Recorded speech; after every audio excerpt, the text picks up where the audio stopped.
계시록 요약 20번째입니다. 계시록은 1장 예수 그리스도의 계시라, 예수 그리스도께서 열어주시는 그런 책이라는 얘기고요. 2장 3장 7교회 7등잔대에 대한 이야기입니다. 보다 이기는 자는 이런 보상을 해주신다 그런 말이 있고, 그리고 성령의 교회들에게 하시는 말씀을 귀 있는 자들은 들을지어다 라고 말씀하고 있습니다. 4장 5장 내생물 24장로 하늘 예배에 대한 얘기죠. 6장부터 9장에는 7인 7나팔, 11장에는 두 증인 두 감람나무 두 등잔대에 대한 이야기입니다. 14장에는 14만 4천 명 순결한 신부에 대해서 나오고, 16장부터 18장 7대접 음료 짐승 심판에 대해서 나옵니다. 19장에 어린 양의 혼인잔치 8절에 세마포 준비에 대해서 나오고, 20장에 영안의 첫째보다 동참하고 생명체에 기록된다 되어 있습니다. 21장 22장 새 예루살렘 생명나무 진음의 기다림 아멘 이렇게 되어 있는 책입니다. 계시록 1장에는 어린 양 대신 예수님 그리고 7교회를 소개합니다. 그리고 7교회에 이제 주님께서 말씀하시는 것이다. 이것이 계시록 내용입니다. 그러니까 7교회가 꼭 7교회만 있다는 것이 아니고, 이제 지구상의 모든 교회를 7으로 예수님의 교회로 이렇게 지칭을 해서 이야기하는 그런 내용이죠. 그래서 2장 3장에는 7교회 7등잔대에 대한 이야기가 나오는데, 그것이 바로 우리의 마음 안에 7개의 그 특성을 가지고 있는, 또 우리 교회 안에 7개의 특성을 가지고 있는, 그리고 어떤 교회에서 모든 교회를 7개로 나누어서 7개의 특성을 가지고 있다. 그리고 시대별로 이제 7개의 특성을 가지고 내려왔다라는 그런 내용으로 우리가 성경을 볼 수가 있죠. 4장 5장에는 내생물 24장로 하늘 예배에 대한 이야기가 있습니다. 이것은 이제 성막 성전에 대한 이야기고요. 그것이 이제 우리가 겉으로 우상처럼 그렇게 섬긴다면 그것은 짐승이 될 것이고, 이것을 영적으로 이것을 이제 잘 주님 안에서 말씀을 깨닫고 예배를 드린다면 그러면 영적 예배가 될 것이다. 이제 하늘의 예배가 된다. 내생물 24장로 하늘 예배. 그래서 성막 안에 있는 것과 성막 밖에 있는 것을 합해서 이렇게 내생물 24장로 이렇게 표현을 하고 있습니다. 이제 6장에는 4분의 1가량을 파괴한다라는 그런 말씀으로 시작을 해서 6장부터 9장까지가 7인 7나팔에 대한 이야기가 있습니다.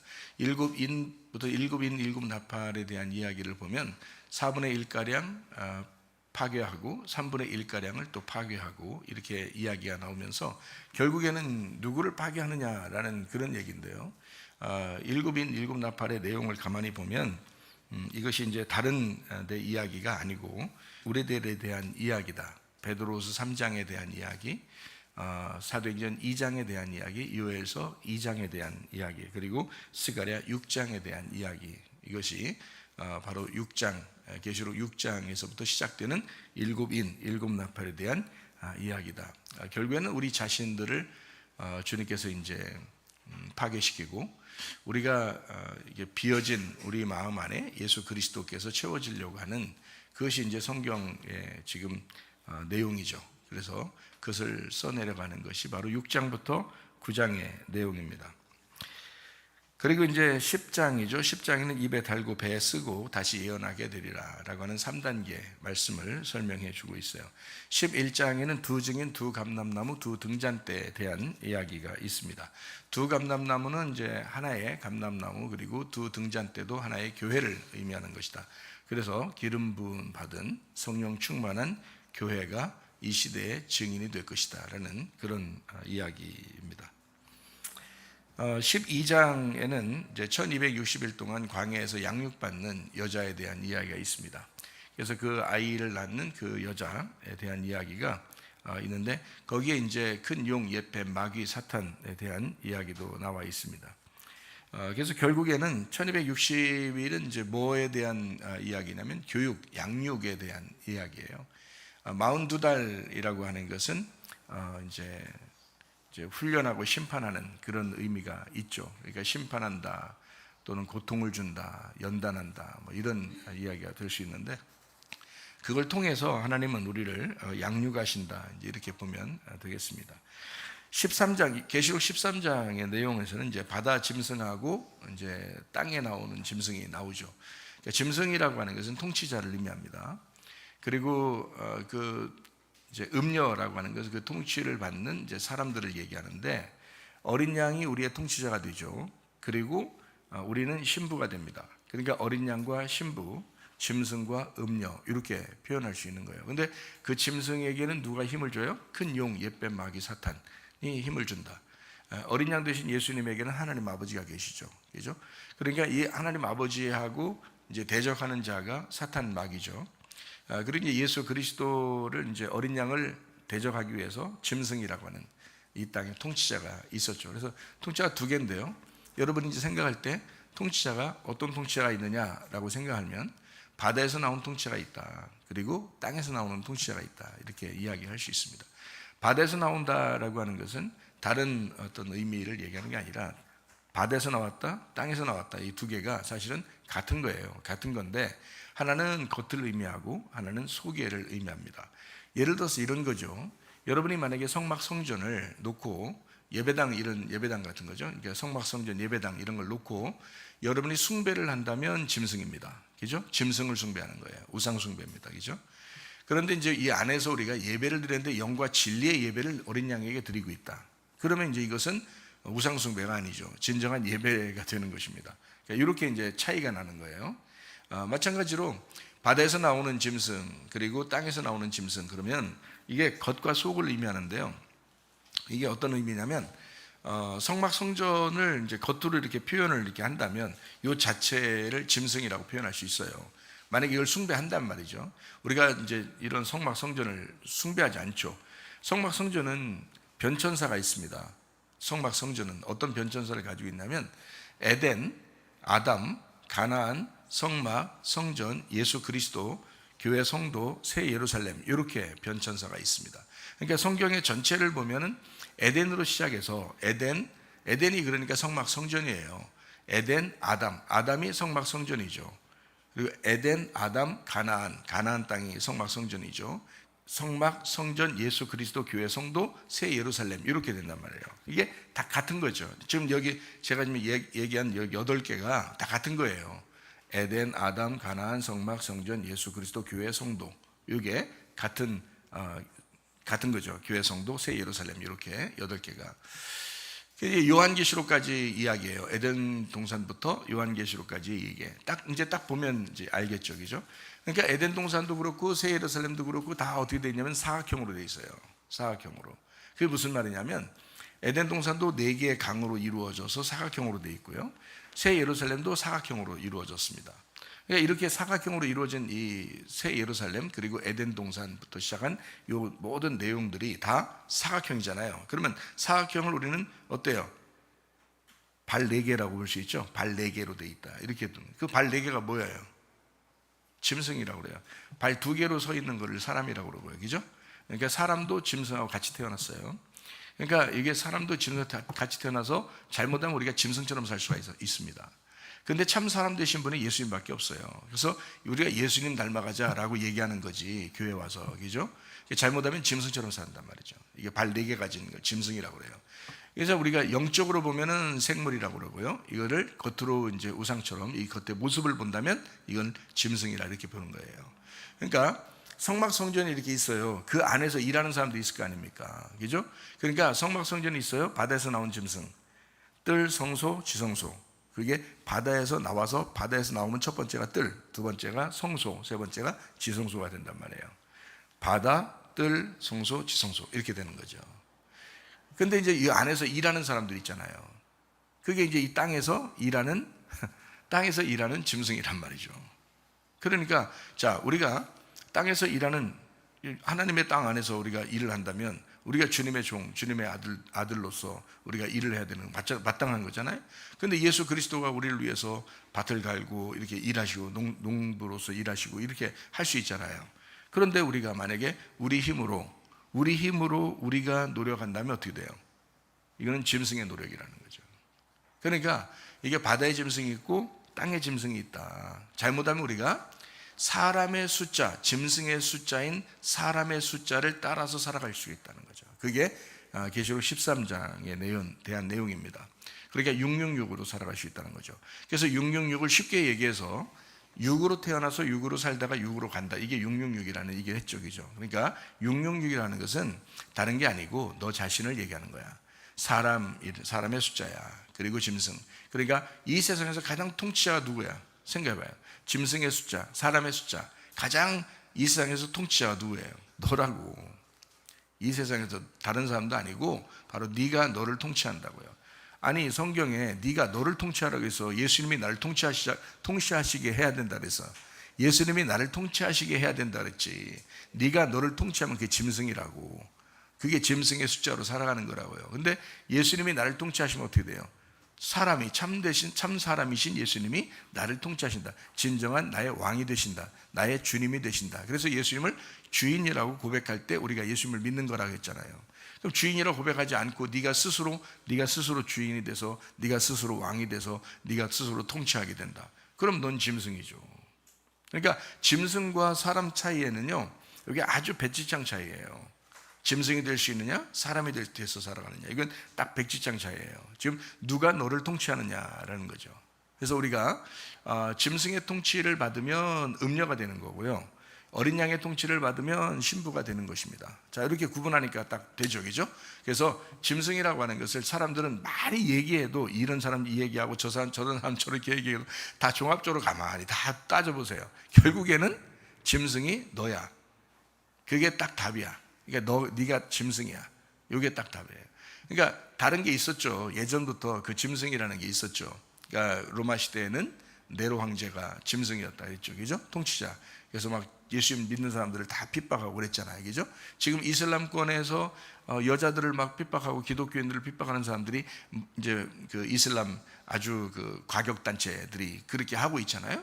그 사람들이 짐승이죠. 그렇게 따지면. 자, 공산권에서는요, 교회 안 남겨놓죠. 교회를 갖다 싹 다 없애버리려고 하죠. 그러면 교회 다니는 사람들을 굉장히 핍박하는 거잖아요, 그 공산권에서. 그럼 그렇게 하는 지도자를 뭐라 그래요? 짐승이라고 그렇게 말하는 거예요. 그러니까 짐승은 없어진 게 아니라 계속해서 지금까지 있는 거예요. 그러니까 성경책 요한계시록 끝났다. 그러니까 요한계시록에서 끝났으니까 우리하고는 상관없어. 그런 말이 아니라 계속 이어지는 책이라고요. 지금 우리에게 말씀하시는 내용이다, 이게. 그래서 지금 우리에게 이 말씀, 계시록 13장은 우리에게 말씀하는 내용이다라는 그런 내용이에요. 그래서 짐승은 뭐의 반대라고요? 생물의 반대라고. 생물은 살아있는 걸, 호흡을 얘기하는 겁니다. 그런데 짐승은 그렇지 않아요. 그러니까 이 땅에서 사는 것을 의미하는 거죠. 그래서 땅을 위해서 살아가는 짐승, 처음 짐승, 나중에 짐승, 이게 칼에 상하였다가 낫은 짐승을 해서 우상을 만들어라. 그러니까 결국 뭐예요? 뭘 섬기라고 주장하죠? 땅의 짐승이 처음 나온 짐승의 우상을 섬겨라, 이렇게 말하잖아요. 그러니까 그게 뭐냐면 결국에는 뭐냐면요, 건물 좋은 거 따라가라 그런 말이고, 돈 따라가라 그런 말이고, 남편 따라가라 그 말이고, 아내 따라가라 그 말이고요, 겉에 보이는 거 따라가라 그거예요. 그게 짐승이라고. 알겠어요? 겉의 모습을 따라가라. 다 우상 만들어라는 거예요. 다 우상 만들어라는 거예요. 돈 따라가. 남편 따라가고 아내 따라가고 자식 따라가고 그렇게 따라가. 보이는 거 따라가라. 이게 우상 숭배입니다. 그러니까 결국에는 짐승은 그쪽으로 인도한다는 거죠. 결국 그렇게 인도하는 거. 그걸 짐승의 가르침이다, 이렇게 볼 수 있습니다. 그렇게 따라가면 어떻게 된다고요? 음녀가 된다, 이렇게 말하는 거고, 보이지 않는 새 예루살렘 안에 있는 어린 양 되신 예수님이 성전이 되셔서 우리가 겉의 모습이 있는 어떤 건물을 따라가고 돈을 따라가고 뭐 남편을 따라가고 아내를 따라가고 뭐 겉에 이런 걸 따라가는 게 아니라 진짜 보이지 않는 정말 예수 그리스도 어린 양 되신 예수님을 따라간다. 속에 있는 걸 따라간다. 영을 따라간다. 그런 거죠. 그러면 진짜 예배자가 되는 거죠. 그러니까 그 사람들은 신부가 된다. 어린 양을 따라가니까 신부가 된다, 이렇게 하는 것입니다. 그래서 신부는 어때요? 색깔이 있어요, 없어요? 색깔 없어요. 흰 옷 입고 간다는 거죠, 그죠? 흰 옷 입고 간다는 말은 뭐예요? 색깔이 없다는 얘기야. 색깔이 없으니까 다른 사람이 쳐다본다, 안 쳐다본다? 안 쳐다본다. 다른 사람이 안 보는 게 신부예요. 근데 음녀는 어때요? 화려한 옷을 입잖아요. 색깔이 있는 옷을 입잖아요. 막 금은 보석으로 장식하잖아요. 사람들이 본다, 안 본다? 본다. 이해가 되겠어요? 그러니까 염소다. 사람들이 보는 거, 사람들의 보는 것을 위하여 살아가는 자들, 그렇게 행동하는, 교회 행동하는 자들, 이거 다 음녀, 염소죠. 양은 그렇지 않죠. 양은 자기가 한 게 뭐 했는지도 모르는, 그렇게 영적인 것을 따라가는 사람을 양이라고 이렇게 이야기하죠. 신부, 흰 옷 입은 자예요. 아무도 바라보지 않는 자예요, 그죠? 그런 흰 옷 입은 사람, 빛나고 깨끗한 흰 옷 입은 사람들이다. 이런 얘기를 하는 거죠, 그죠? 그게 이제 13장의 내용입니다. 그러니까 짐승을 따라갈 거냐, 우리가 어린 양 대신 예수님을 따라갈 거냐. 그래서 어린 양 대신 예수님을 따라가는 자가 이제 13장에 이어서 14장에 나와 있는 거죠. 그래서 계시록의 14장으로 연결되는 것입니다. 자, 복잡한 것 같지만 사실 뭐 보이지 않는 얘기죠. 뭐 짐승, 뭐 생물, 뭐 어린 양 다 보이지 않는 얘기잖아요. 그러니까 복잡하죠. 사실 누가 이런 얘기하면 이런 것 같고 저런 얘기하면 저런 것 같고 막 이러잖아요. 근데 종합적으로 사실 생각해 보면 그렇게 어렵지 않아요. 아, 이런 거였구나 라는 것을 우리가 알고 성경을 보면 그렇게 어렵지 않습니다. 자, 이제 이스라엘에 대한 이야기를 좀 하고, 그리고 14장 내용을 이야기하고 마치도록 하겠습니다. 우리 이스라엘에 대한 이야기를 우리 주일날에도 했죠. 그래서 우리 같이 성경 구절을 쭉 한번 찾아보면서 그 성경 구절 쭉 찾아보고 그 다음에 14장 이제 읽고 우리가 마치도록 그렇게 하겠습니다. 창세기 12장 2절 3절 내용입니다. 너로 큰 민족을 이루고 내게 복을 주어 내 이름을 창대하게 하리니 너는 복이 되라 이런 말했고, 너를 축복하는 자에게 복을 내리고 저주하는 자는 저주한다.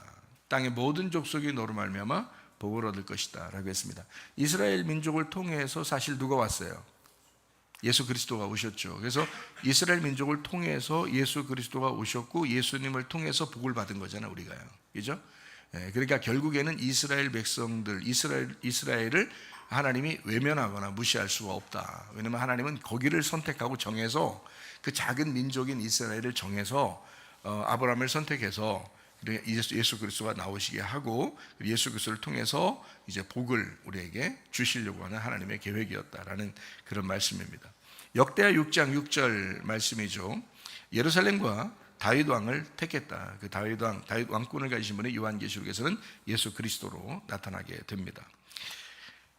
시편 83편 4절 말씀입니다.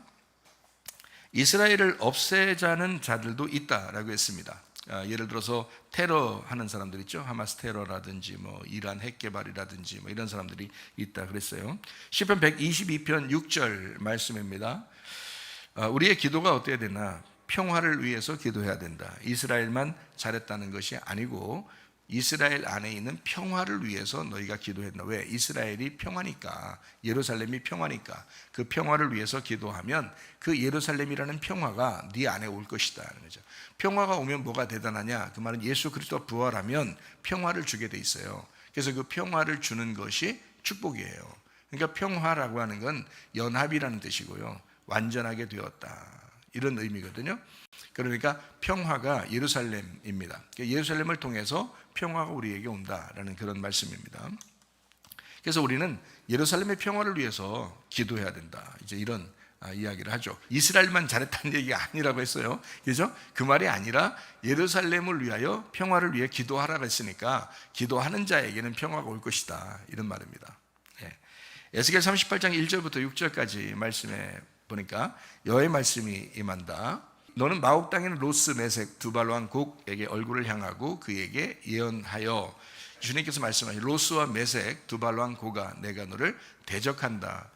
갈고리로 네 아가리를 꿰고 말과 기마병 온 군대를 끌어내되 완전한 갑옷을 입고 큰 방패와 작은 방패를 가지며 칼을 잡은 큰 무리 함께한 바사 구스 붓 그리고 고멜 모든 때 북쪽 끝에 도갈마 족속 모든 때 곧 많은 백성의 무리를 너와 함께 끌어낼 것이다 라고 전쟁을 이제 선포하게 한다. 그러니까 전쟁 안 할 수 없도록 만들어 놓는다는 거죠. 하나님이 마지막 때가 되면 전쟁을 하도록 끌어낼 것이다 라는 그런 얘기죠. 마지막 때가 되면 어차피 전쟁, 기근, 지진, 뭐 난리, 소문 뭐 이런 것들이 나게 돼 있거든요. 그게 마지막 때의 사인이에요. 그래서 사인을 줘야 뭘 주님이 오신다는 거, 뭐 마지막 종말이 온다는 거, 뭐 이런 걸 알 거 아니에요. 그러니까 사인을 주게 돼 있어요. 그래서 그 사인 중에 하나가 바로 전쟁입니다. 그러니까 전쟁은 어느 나라를 통해서 전쟁이 일어나느냐라고 하는 것을 볼 때 특별히 러시아 그리고 이란 나라를 주목해야 된다. 그러면 우리가 알게 될 것이다라는 그런 말씀이죠.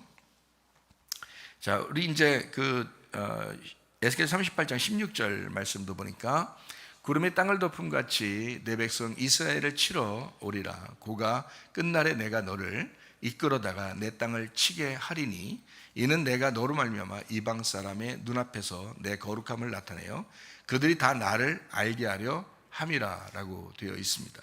끝날에 이렇게 전쟁하게 만든다라고 했고요. 에스겔 38장 23절 말씀에 여러 나라의 눈에 내 위대함과 내 거룩함을 나타내어 나를 알게 하리니 내가 여호와인 줄을 그들이 알게 될 것이다 라고 했습니다. 하나님을 알게 하는 전쟁이다 라는 그런 말이죠. 그래서 에스겔 38장을 여러분이 좀 읽어보면 여러분 좀 이해할 것입니다. 에스겔 38장은 왜 그렇게 읽어보는가 하면 그것도 이스라엘 백성들에게 향한 하나님의 메시지예요. 그래서 이 메시지를 우리가 이제 통해서 볼 때 하나님의 그 역사가 이렇게 이루어진다라는 것을 알 수 있죠. 그래서 그걸 잘 읽어보면 될 것이다. 그러니까 우리는 신약을 많이 보지만 이스라엘 백성들은 신약이 없잖아요. 구약만 본다고요. 그래서 구약만 보는 사람들도 에스겔 38장을 통해서 마지막 때가 되면 이렇게 전쟁이 일어난다라는 것을 알게 된다고요. 이 사람들도. 스가랴 12장 3절 4절 말씀입니다. 그날에 내가 예루살렘의 모든 민족에게 무거운 돌이 되게 한다라고 했습니다. 무거운 돌이 되게 한다. 그러나 유다는 이제 돌본다라고 이제 되어 있습니다. 왜냐하면 만천하 만국이 다 이제 치러 오지만 그러나 유다는 돌보게 된다라는 그런 말씀을 이제 하고 있습니다. 하나님의 시간표가 어디에 있다는 거예요? 그러니까 이스라엘에 있다는 겁니다. 하나님의 시간표. 그러니까 결국 우리는 이스라엘을 주목할 수밖에 없어요. 그러니까 이스라엘을 주목하고 대한민국을 주목하면 딱 세상 돌아가는 것을 알 수가 있다라는 그런 말입니다. 대한민국을 왜 돌아보면은 이제 세상 돌아가는 걸 알 수 있냐면 주목해 보세요. 대한민국을 여러분이 진짜 생각을 해보세요. 한 20여 년 정도, 20년, 30년 전에 저는 20년, 30년 전에 산 사람이잖아요. 젊은이로서. 그때도 젊은이로서 산 사람이잖아요. 지금도 젊지만 환갑 먹은 젊은 사람이지만 그때는 더 젊은 사람일 거 아닙니까? 근데 그때의 그 사람들의 그 생각 그리고 살아가는 그 습성, 사람들의 어떤 생활하는 그런 거 하고요. 지금의 생활하는 건 완전히 달라졌어요. 교회 생활도 완전히 달라졌어요.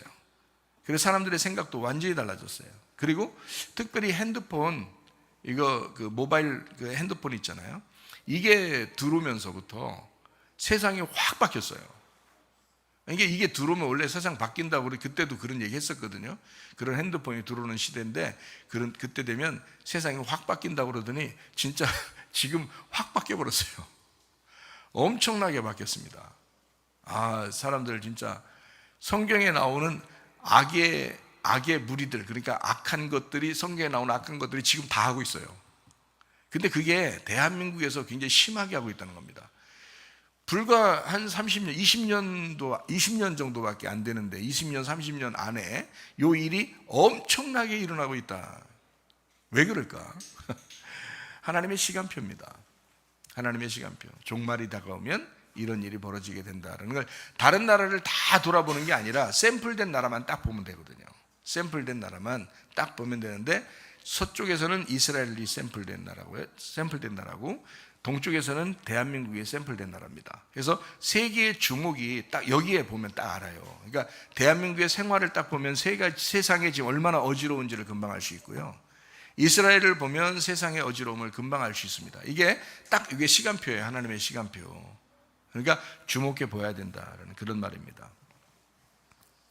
자, 스가랴 14장 4절 말씀입니다. 하나님의 통치가 있는 도시 감람산 예루살렘이다 라고 되어 있고요. 스가랴 14장 9절 말씀, 주님이 홀로 왕이 되신다라고 되어 있습니다. 마태복음 24장 6절 말씀이요, 난리 이런 난리가 없다라고 했습니다. 마지막 징조입니다. 그러니까 난리 이런 난리가 없는 것이 계속해서 앞으로 일어나게 되는데, 제가 볼 때는 지금 현재 우리가 지금 예배드리고 있는 지금부터 약 20년 30년 그 안에 모든 것이 다 이루어지고 있었다. 앞으로는 더하면 더했지 덜하진 않을 것이다 라는 그런 사인입니다. 마지막 징조예요. 이거 알면서도, 성경을 보는 사람들이 성경을 알면서도 대충 그냥 정신없이 산다? 이건 진짜 안 될 말씀 같아요. 이건 안 될 말씀입니다. 정신 똑바로 차리셔야 합니다. 이거 믿음을 굳게 지키셔야 돼요. 그래서 누가복음 21장 19절 말씀입니다. 너희의 인내로 너희 영혼을 얻게 될 것이다 라고 했습니다. 왜 우리가 그냥 구원받으면 끝나면 되지 왜 인내하라고 그럴까요? 인내함으로 너희 영혼이 구원받기 때문에 그렇다. 그러니까 인내가 필요한 거죠. 인내가 필요한 거죠. 그러니까 믿음에는 반드시 인내가 필요하다. 끝까지 가야 되니까. 우리 영혼의 구원은 죽을 때까지니까. 그러니까 인내가 반드시 필요하다라는 그런 말씀입니다. 누가복음 21장 20절 말씀 바로 이어서 뭐라고 되어 있냐면 예루살렘이 군대에 포위되면 멸망한다라고 되어 있습니다. AD 70년에 이루어졌는데 계속해서 지금도 이 주변 국가들에 의해서 이스라엘이 포위당하고 있습니다. 위협당하고 있죠. 자, 누가복음 21장 24절 말씀입니다. 이방인의 때가 차기까지 이방인에게 밟히게 된다라고 이야기했고 실제로 이방인들이 예루살렘, 이스라엘을 다스리고 있었습니다. 그리고 독립할 때까지요 다스리고 있다가 이제 독립을 했거든요. 독립하고 난 다음에 이제 바로 6.1 전쟁 같은 거 해도 하나님께서 기적적으로 역사해서 이제 이스라엘을 보호하시고 지키셨다라는 게 지금까지도 그렇습니다. 앞으로도 계속 전쟁이 있겠지만 하나님은 이스라엘을 보호하게 될 것이다라는 그런 말씀입니다. 누가복음 21장 27절 말씀입니다. 자, 그때 사람들이 인자가 구름을 타고 능력과 큰 영광으로 오는 것을 보게 될 것이다. 자, 이 모든 일들이 막 일어나는데 주님께서 구름 타고 오신다라는 그런 말씀을 하고 있습니다. 뭐 천사들과 함께 오신다 그런 말씀이 되겠죠. 누가복음 21장 34절부터 36절까지 말씀입니다. 너희는 스스로 조심하라. 그렇지 않으면 방탕함과 술 취함과 생활의 염려로 마음이 둔하여지고 뜻밖의 그날이 덫과 같이 너희에게 임하게 될 것이다. 이날은 온 지구상에 거하는 모든 사람에게 임하리라. 이러므로 너희는 장차 올 이 모든 일을 등히 피하고 인자 앞에 서도록 항상 기도하며 깨어있으라 하시니라. 이렇게 되어 있습니다. 그러니까 성경을 우리가 가만히 생각해 보세요. 이런 날이 온 지구상에 벌어진대요. 야, 너희들 정신 차려야 돼. 이렇게 얘기하잖아요. 그러면 AD 70년에도 그런 일이 일어났고 그 다음에 지금도 계속해서 일어나고 있어요. 그리고 마지막 때가 되면 이제 한번 마지막 엄청난 일이 벌어지게 된대요. 그리고 주님은 이제 뭐 우리를 부르시러 이제 오신다. 뭐 이런 얘기도 성경에 나와 있거든요. 그러면 우리가 정신 차리는 것은 당연하다. 정신 차려야 되는 것은 당연하다. 이런 말입니다. 정신 차리고 기도하다가 주님 만나시기를 바랍니다. 자, 요한복음 14장 27절 말씀입니다. 평안을 너희에게 끼치노니 나의 평안을 너희에게 준다. 내가 너희에게 주는 것은 세상의 평안이 아니다. 너는 마음에 근심하지도 말고 두려워하지 마라. 주님의 평안은 세상과 다르다. 이렇게 말씀했습니다. 그러니까 주님의 평안이 우리 안에 있어야 되겠죠. 세상이 혼란할수록 주님의 평안이 우리 안에 있어야 됩니다. 여러분 마음이 평안하십니까? 그냥 넋놓고 있는 거 이런 말 말고요. 넋놓고 있으니까 좀 이렇게 그런다는 게 아니라 평안하냐 이 말이에요. 주님의 평안이 있느냐, 주님과 하나가 되었느냐, 주님과 연합했느냐, 주님과 하나가 되었느냐 이제 이런 말씀입니다. 요한복음 15장 18절 말씀입니다. 세상이 너희를 미워하면 너희보다 먼저 나를 미워한 줄을 알아라. 이거 주님께서 제자들에게 하시는 말씀이잖아요. 그러니까 이스라엘 백성들, 먼저는 이스라엘 백성들을 얘기하는 거고 이스라엘 백성들을 하나님께서 이제 말씀하시는 거죠. 두 번째는 이제 교회를 의미하는 얘기죠. 그래서 이스라엘 백성들을 미워하면 하나님을 미워하는 것이 되는 거고 교회를 미워하게 되면 예수님을 미워하게 되는 것이다. 이제 이런 의미가 되는 것입니다. 실제로 지금 교회를 미워하는 사람들이 참 많죠. 교회를 뭐 칭찬하고 이런 사람보다 교회를 미워하고 싫어하는 사람들이 꽤 많아졌습니다. 왜 그럴까요? 미디어가 그렇게 만들었습니다. 사람들이 그 방송이 그런 걸 만들었어요. 그래서 이상하게 교회를 갖다 미워하도록 자꾸 이렇게 조작하고 조장하고 일부러 나쁜 것만 다 보여주고 좋은 일들을 뒤에서 90개를 했다면 10개 나쁜 거 했다면 10개만 보여주는 거예요. 그러면 뭐 90개가 다 묻혀버리는 거죠. 그래서 교회가 잘한다라는 이야기보다 교회가 못한다라는 이야기가 더 많아요. 왜? 그것만 보여주니까. 못하는 그것만 자꾸 보여주니까. 그런 거죠. 사실 그렇지만 그게 작죠. 잘하는 게 더 많습니다. 교회가. 근데도 못하는 것만 보여주죠. 세상에서는요. 세상이 교회를 좋아할 리가 없습니다. 실제로 그렇죠. 로마서 11장 25절 말씀입니다. 이방인의 충만한 수가 들어오기까지 이렇게 이방인의 충만한 수가 들어오기까지라고 했습니다. 이스라엘이 지금 이제 구원받고 있습니다. 그 말은 이방인의 때가 거의 다 찼기 때문이다, 이런 거죠. 그러니까 그 전에는 뭐 이스라엘이 구원받을 확률이 거의 없었어요. 그런데 지금은 이상하게 불과 지금으로부터 약 한 20년 정도 동안 이스라엘에 이상한 일들이 막 벌어지고 있고, 그 사람들이 주님을 만났다, 막 갑자기 꿈에서도 주님 만났다, 이런 사람들도 막 많아지고, 예수를 갑자기 믿는 사람들도 많아지고 있습니다. 이방인들이 가서 전도하기가 참 힘들거든요. 이스라엘은 이방인하고 상대를 안 하니까. 이스라엘 사람들이 이방인이 가가지고 전도하기가 참 어려운데, 이방에서 살고 있었던 이스라엘 사람들이 어떻게 살다가 예수를 믿은 사람들도 많고요. 그 사람들이 다시 이스라엘로 돌아온 사람들도 꽤 많고요. 이스라엘 안에 있었던, 본토에 있었던 사람들도 막 꿈을 통해서 예수님을 만나게 되고 막 이렇게 하는 역사가 지금 불과 약 한 20년 사이에 엄청나게 일어나고 있습니다. 그러니까 하나님의 놀라운 기적적인 역사죠. 이렇게 구원하고 있다라는 것을, 이방인의 때가 다 되면, 이방인이 다 어느 정도 숫자가 채워지면 그 다음에 이스라엘을 구원하시는 하나님이다라는 그런 말씀드립니다. 버리는 게 아니죠. 그러니까 이스라엘을 버리는 게 아닙니다. 우리 교회가 있다고 해서 이스라엘을 버린다, 이런 게 아닙니다. 여러분 잘 알으셔야 돼요. 그러니까 성경적으로 보면요, 이스라엘을 껍질로 이렇게 본다면 교회가 그 속입니다. 속. 그러니까 겉과 속이라고 할 때, 겉을 이스라엘이라고 한다면 속을 교회라고 이렇게 볼 수 있어요. 그래서 어떤 사람은 이렇게 얘기해요. 영적인 이스라엘이 교회다. 그러니까 이스라엘은 이제 완전히 다 끝난 거고, 이제 교회가 이제 마지막 이거다, 이제 이렇게 중요하다라고만 생각하는데, 성경은 그렇게 말하진 않아요. 왜 그러냐면 영적인 이스라엘 교회라고 하는 것 의미가 있어요. 충분히 의미가 있는데, 진짜 이스라엘도 구원하거든요, 하나님이 성경에서. 그러니까 성경에서 이 두 가지를 같이 봐야 되는데, 이게 그 중요한 거예요. 교회만 중요하다고, 영적인 이스라엘인 교회가 중요하다라고 해서 교회 중심으로 이렇게 보다 보니까 이스라엘을 무시하는 사람들이 있단 말이죠. 근데 왜 이스라엘이 존재해야 되냐면, 지금 그 사람들이 예수님을 영접하지 못했어도 이 이스라엘이 존재하고 이스라엘이 중요한 것은 성경책을 쓴 민족이에요. 이 성경책이 쓴 민족이, 성경책이 있는 한 이 사람들이 없어지면 안 되거든요. 생각을 해보세요. 이 사람들이 완전히 이 민족이 없어지면 이 성경책을 증명할 사람이 없는 거예요. 이 성경책을 증명할 사람들, 이스라엘 민족이 지금도 살아 있어야 되고, 이 사람들이 예수님을 믿든 안 믿든 이 사람들은 껍질로서 이 세상에 존재하고 있어야 되는 거예요. 그러니까 하나님은 이스라엘을 보호할 수밖에 없다는 겁니다. 이해가 되시겠어요?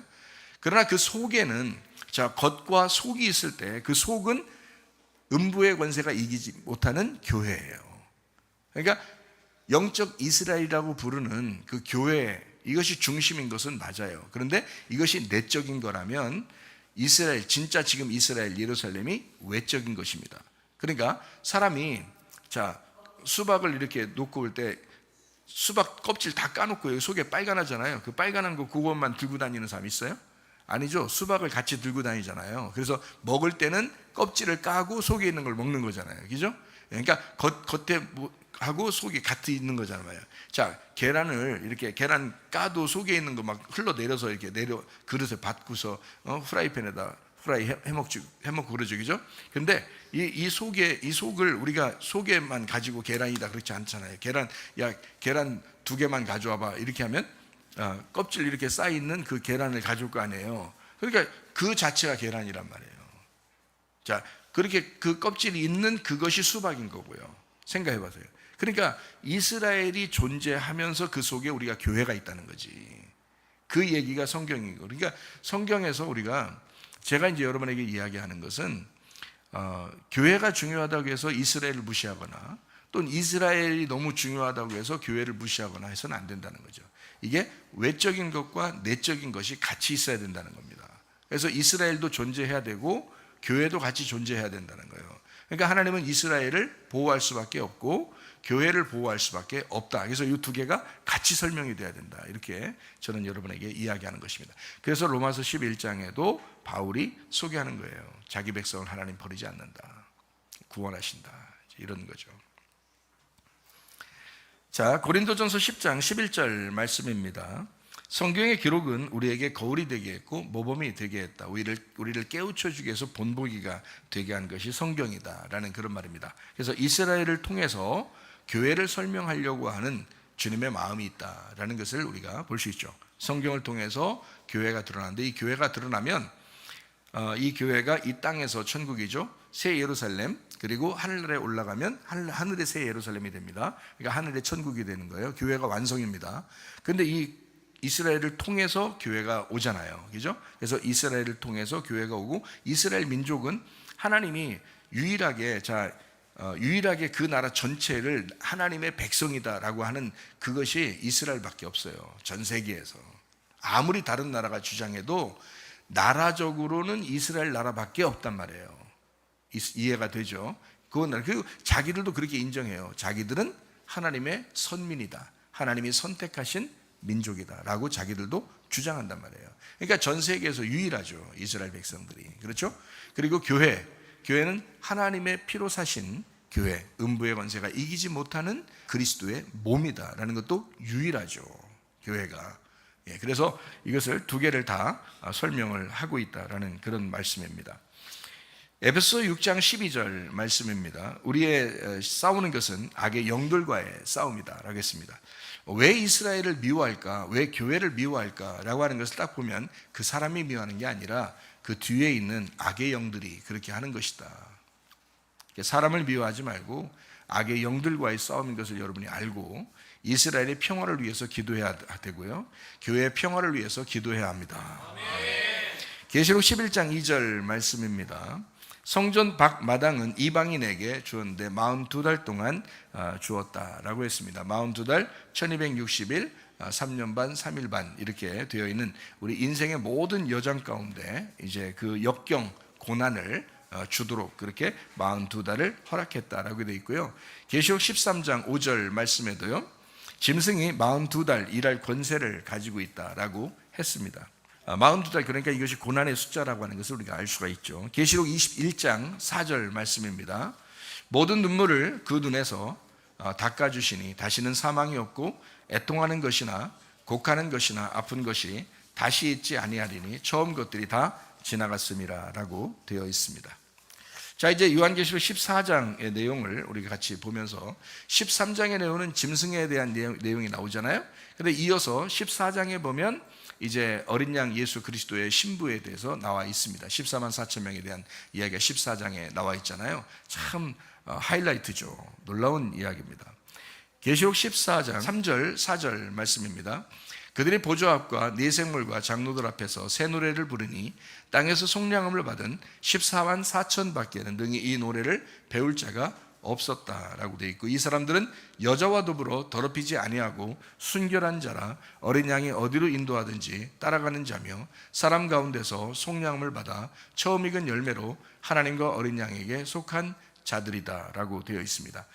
음녀가 땅의 짐승을 타고 다닙니다. 그러니까 땅의 짐승과 음녀가 하나라는 것을 얘기하는 거죠. 자, 어린 양과 신부가 하나입니다. 신부 속에 어린 양이 들어있고 어린 양의 통치를 받고 신부가 살아갑니다. 그렇죠? 자, 짐승과 음녀가 같이 있어요. 그러면 음녀를 지배하는 것이 짐승이에요. 그리고 짐승의 통치를 받아서 음녀가 살아가는 것이죠. 자, 이해가 되겠죠? 그러니까 음녀를 따라간다 그러면 짐승을 따라간다는 말이고, 음녀를 따라가지 않았다 그 말은 짐승을 따라가지 않았다 그 말입니다. 이해가 되겠어요? 자, 그러니까 여자와 더불어 더럽히지 아니한 사람들 14만 4천 명이 있었다. 순결한 사람들이다.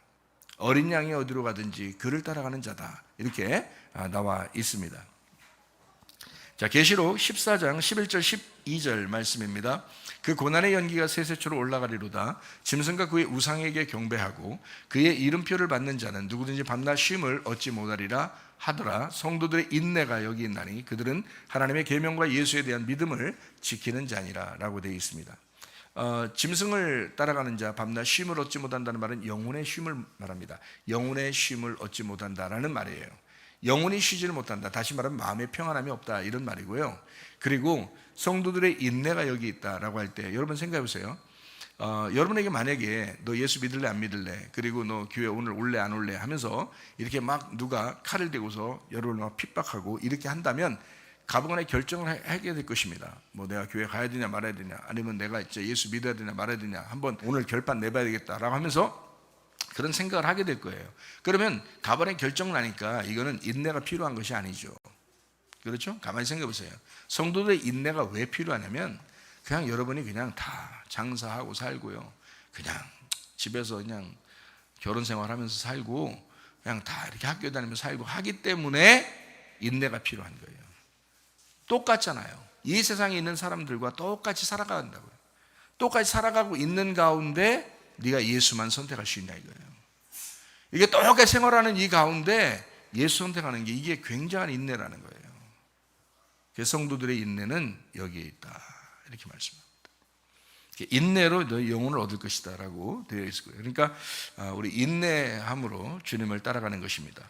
성도들의 인내가 필요하다. 그러니까 겉으로 믿는 사람들이 아니고 우리는 속에 있는 보이지 않는 믿음으로 사는 사람들이잖아요. 그러니까 쉽지 않은 거예요. 그래서 인내가 필요한 거예요. 날마다 자기 자신을 돌아보지 않으면 안 되는 거예요. 육체를 따라가는 것이 아니라 속에는 보이지 않는 영을 따라가는 거예요. 그러니까 이 쉬운 게 아닙니다. 그래서 인내함이 필요하다라고 말씀하는 것입니다. 계시록 14장 13절 말씀입니다. 자, 주님 안에서 죽는 자가 복이 있다라고 되어 있습니다. 주님 안에서 죽는 자가 복이 있다. 바울도 그랬죠. 나는 날마다 죽노라, 난 날마다 부활하노라 그런다겠죠. 그래서 우리가 날마다 죽는 사람은 날마다 부활하는 자다. 그러니까 주님 안에서 우리가 죽고자 하는 자는 살게 될 것이다. 진정한 영혼의 평안함이 있다 이 말이죠. 계시록 14장 14절 말씀입니다. 흰 구름이 있고 구름 위에 인자 같은 이가 앉았는데 머리에 금멸관이 있고 그 손에는 예리한 낫을 가졌더라 라고 했습니다. 심판하신다 이런 얘기거든요. 예리한 낫을 가지고 뭐 하겠어요? 추수하는 거죠. 추수하는 거. 추수할 때는 어떻게 알고 온 모아 국간에 드리고 쭉정이는 태워버리는 거죠. 그게 추수잖아요. 사도행전 1장 8절부터 11절까지 말씀 보니까 성령이 임하시면 권능을 받고 예루살렘, 유대, 사마리아 땅까지로 증인된다라고 했습니다. 말씀 맞죠? 그들이 보는데 올려가시니 구름이 그를 가리워 보이지 않았다 그랬잖아요. 올라가실 때 제가 자세히 보니까 어떻게 해요? 흰 옷 입은 천사들이 있어요. 그러니까 흰 옷 입은 천사들이 구름이었던 거죠. 잘 이해가 되겠어요? 그래서 성경의 구름이라고 하는 것, 흰 옷 입은 천사들을 얘기하는 거였어요. 그러니까 구름 타고 내려오신다, 그 말은 뭐예요? 천사들과 함께 오신다 이 말이죠. 그러니까 천사들과 함께 온다는 말은 뭐예요? 구름 타고 오신다 그 말이잖아요. 그러니까 이게 같은 거라고요. 네. 갈릴 사람들 어찌하여 서서 하늘을 쳐다보느냐, 너희 가운데 하늘을 올려주신 이 예수는 하늘로 가심을 본 그대로 오시리라. 자, 구름 타고 올라갔으니까 구름 타고 내려온다라고 되어 있고요. 천사들과 함께 올라갔으니까 천사들과 함께 내려온다 이렇게 되어 있어요. 맞는 거죠. 자, 이해가 되시죠? 계시록 14장 19절 20절 말씀입니다. 천사가 낫을 땅에 휘둘러 땅의 포도를 거두어 하나님의 진노의 큰 포도주 틀에 던짐에 성 밖에서 그 틀이 밟히니 틀에서 피가 나서 말 굴레까지 닿았고 1600 스타디온에 펴였더라. 1600 스타디온이라는 게 또 뭐예요? 또 이렇게 얘기할지도 모르는데요. 1600 스타디온 간단합니다. 1600 스타디온은 어떻게 생긴 거죠? 1600이면 어떻게 숫자를 한번 만들어 보세요. 어떻게? 너무 복잡하게 수학 잘하는 사람들 복잡하게 머리 굴리지 마세요. 복잡할 필요 없어요. 4 곱하기 4 곱하기 100입니다. 4 곱하기 4 곱하기 100. 그러면 4, 100이죠. 4, 16에 100입니다. 1600 스타디온이고요. 여러분 생각해 보세요. 14만 4천 명이면 어떻게 나오는 거죠? 숫자가? 간단하죠. 그죠? 12 곱하기 12 곱하기 1000이에요. 그러니까 1, 10, 100, 1000 이게 뭐라겠어요? 같은 거라 그랬죠? 같은 하나라 그랬어요. 그러니까 여기서는 1600 스타디온이라는 것은 뭘 설명하려고 했던 거예요? 4를 설명하려고 했던 거예요. 그죠? 4, 이 땅을 설명하려고 했던 거고요. 4, 그러니까 그 고난받을 때 몇 년 동안 광야에서 있었죠? 40년, 그죠? 자, 예수님이 금식할 때 며칠? 40일 금식기도. 그러니까 4라고 하는 것은 고난과 역경과 너희의 수고와 노력, 힘든 이런 것을 이야기하는 건데요. 그 고난, 역경, 그것에 곱하기 100이니까 완전한 고난 가운데 있는 그 진노의 포도주틀이다라고 하는 것을 이야기하려고 하는 것입니다. 그 진노의 포도주틀이라고 하는 것, 여기에 성 밖에서 그 틀이 밟히니 계시록 14장 20절이죠. 성 밖에서 그 틀이 밟히니 틀에서 피가 나서 말 굴레까지 닿았고 1600 스타디온에 퍼졌더라. 이렇게 되어 있습니다. 그러니까 이 말 들으면 막 살벌하죠, 그죠? 뭐 얼마나 밟았길래 이게 피가 나서 막 쫙 피가 막 터져버렸다 이렇게 생각할 수 있는 그런 의미로 보면 참 무섭죠, 성경이. 그런 의미가 아니고 이런 의미. 진노라고 하는 게 디모스라는 단어입니다. 디모스라는 단어가 디오, 연기를 낸다에서 왔습니다. 열정, 훈련, 단련이라는 단어입니다. 다시 말하면 아주 하나님의 그 콧바람 팍팍 쐬는 그 하나님의 그 숨소리, 하나님의 그 열정, 그 하나님의 그 호흡과 같은 그런 것이죠. 그러니까 결국엔 뭐냐면요, 하나님은 우리를 엄청나게 사랑하셔서 엄청난 질투, 엄청난 심판을 하시길 원하셔요. 왜 그래요? 이게 왜 하시는 거예요? 우리를 깨끗한 신부 만들려고 그러는 거예요. 너희를 심판해서 너희를 사라지게 만들어야 그리스도가 남는 거야. 자, 우리가 사라져야 그리스도가 남죠. 자, 그래서 땅의 포도 열매를 완전히 다 밟아버릴 것이다라고 된 거예요. 땅의 포도 열매를. 계시록 14장 19절에 나와 있는 이야기죠. 땅에 낫을 땅에 휘둘러 땅의 포도를 거두어 그래서 던져버렸다 했잖아요. 하늘의 포도가 아니에요. 땅의 포도를 얘기하는 겁니다. 땅의 포도, 너의 노력, 너의 수고 이런 것들은 다 밟혀야 된다. 예, 그러니까 여러분 우리가 교회는 열심히 다니는데 나중에 보니까 다 자기 열매, 자기 열매고 자기 수고야, 자기 노력이고 자기 포도야, 땅의 포도야. 이건 다 밟혀버린다니까요. 하나님의 열심으로 그것을 싹 밟아버려요. 하늘의 포도가 아니잖아요. 우리는 주님의 열매를 맺으셔야 합니다. 예, 나의 열매가 아니에요. 내 열매가 아니에요. 나는 없잖아요. 내가 그리스도와 함께 십자가 못 박혔나니 그런즉 이제 내가 산 것이 아니요 오직 내 안에 그리스도께서 사신 것이라. 이제 내가 육체 가운데 사는 것은 나를 사랑하사 나를 위하여 자기 형벌이신 하나님의 아들의 믿음으로 살아가는 것이다 라고 말씀하는 겁니다. 내 믿음 아니고 예수 그리스도의 믿음이다 라는 것입니다. 창세기 15장 16절 말씀입니다. 네 자손은 4대 만에 이 땅으로 돌아오리니 이는 아모리 족속의 죄악이 아직 가득 차지 아니함이니라 하셨다라고 했습니다. 아브라함의 자손 4대 만에 다시 가나안 땅으로 돌아오게 될 것이다 라고 이야기하죠.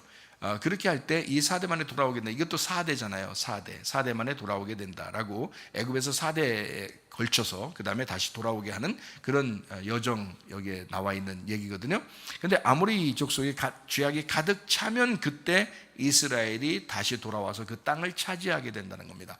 아니 아모리 족속이 죄악이 반 정도만 차면 아직 못 돌아온다는 거예요.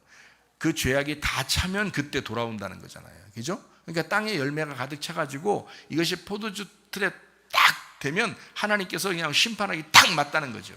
여러분, 그러니까 사람이 죄가 싹 드러나야 돼요. 반만 죄 짓는 사람들이 오히려 힘들어. 반만 죄 짓는 사람들이. 그러니까 자기 착한 줄 알고 사는 사람들이 훨씬 힘들어. 교회 다니면서 주님 만나기가 쉽지 않은 그런 사람들은. 근데 완전히 죄를 짓잖아요. 다 드러나잖아요. 다 걸려버리잖아요, 한마디로. 그러면요 도망가지를 못하는 거야. 그러면 기회가 생기는 거예요.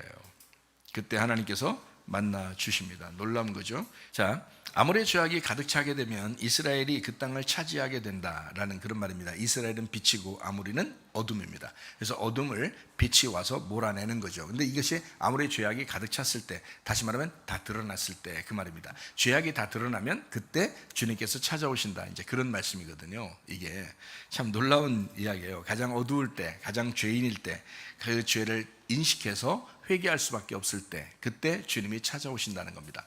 여러분 어중간한 사람 되지 말고 죄인 되려면 아예 죄인 돼서 주님에게 회개하든지 아니면 아예 진짜 주님과 동행하든지 그래야 됩니다. 어중간한 사람이 가장 힘들어요. 어중간한 사람이. 우리 교회 다니는 사람들은 주님 다 만나셔야 되거든요. 감출 수 없는 사람, 감출 수 없이 다 드러난 사람, 이런 사람들이 되어야 됩니다. 누가복음 5장에는 온몸에 나병이 있는 자가 있었어요. 예수님이 만나서 다 치료해 주시잖아요. 온몸에 나병 있는 사람은 치료해 줄 수밖에 없어요. 레위기 13장 13절 말씀입니다. 그가 진찰할 것이요 나병이 과연 그의 전신에 퍼졌으면 그 환자를 정하다 할지니 다 희어진 자인즉 정하거니와 라고 되어 있습니다. 그러니까 어중간히 나병이 있는 사람은 죄인이고요, 나병이 다 그냥 전신에 다 퍼져버리면 그러면 이제 숨길 수가 없어요. 그러면 아예 죄인으로 다 드러난 겁니다. 그러면 이제 죄가 없는 거예요. 그 사람은 가늠한 여자가 잡혀왔죠.